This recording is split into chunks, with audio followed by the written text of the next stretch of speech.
how it might impact Vancouver.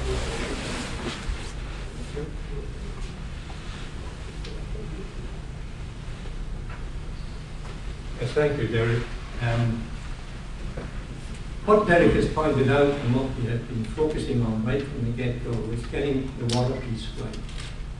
We feel if we don't get that right, then when we talk about the future of Vancouver Island, we talk about the economy, talk about tourism, whatever, indeed, we're going to find ourselves wanting. So what this calls for is a partnership heretofore that has not happened.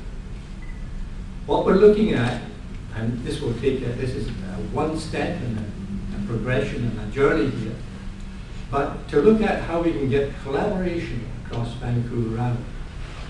For example, we have 7 regional districts. Is how we can get that collaboration working in partnership throughout the island.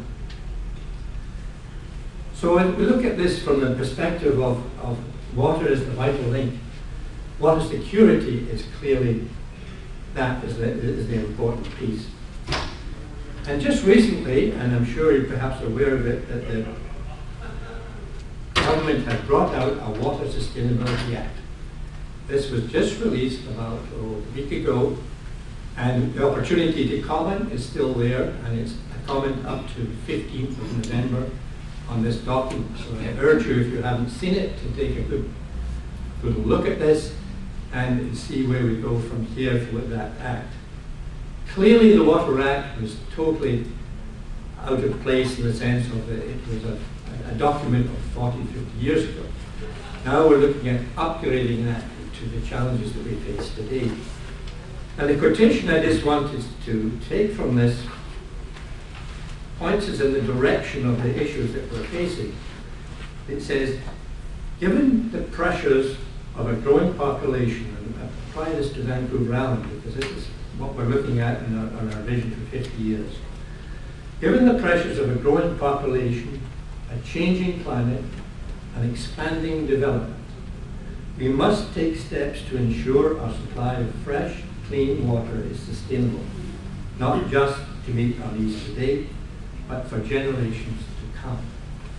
So the challenge then is looking at backcasting from where we think we might want to be in 50 years and taking the appropriate steps and embracing the various aspects and the various interests in getting there. So we are in uncharted territory. This is a journey, make no bones about it. But we're not alone.